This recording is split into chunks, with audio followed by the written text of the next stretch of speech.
মা, সমুদ্রের নিচে কি করছিলাম আমরা? হ্যালো, এখন আমরা আছি সমুদ্রের জলের নিচে। হ্যাঁ হ্যাঁ, ঠিকই শুনছো, একদম সমুদ্রের জলের নিচে। আর এই ওয়াটার অ্যাক্টিভিটিটার নাম হচ্ছে ডিপ সি স্নরকেলিং। এক কথায় বলতে গেলে বলাই যায় এটা স্কুবা ডাইভিং এর ছোট্ট ভাই।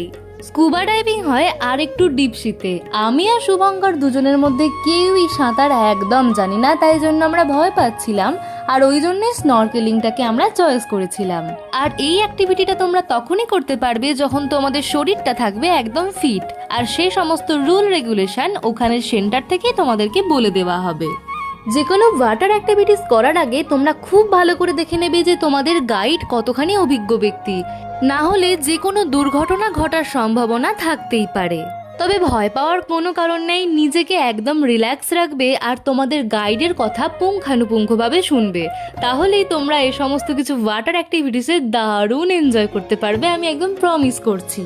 এতদিন ফোন বা টিভির স্ক্রিনে বা বইয়ের পাতায় পড়া আন্ডার ওয়াটার ওয়ার্ল্ডকে আমরা দারুণভাবে উপভোগ করছিলাম। সেখানে ছিল অনেক কোরাল আর অনেক অনেক অনেক মাছ।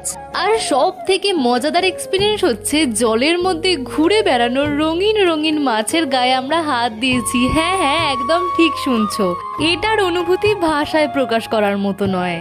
তাই আমি সকলের কাছে রিকোয়েস্ট করব যে অবশ্যই অবশ্যই একবার আন্দামানে গিয়ে এরকম একটা দারুণ অভিজ্ঞতার সম্মুখীন হয়ে আসো।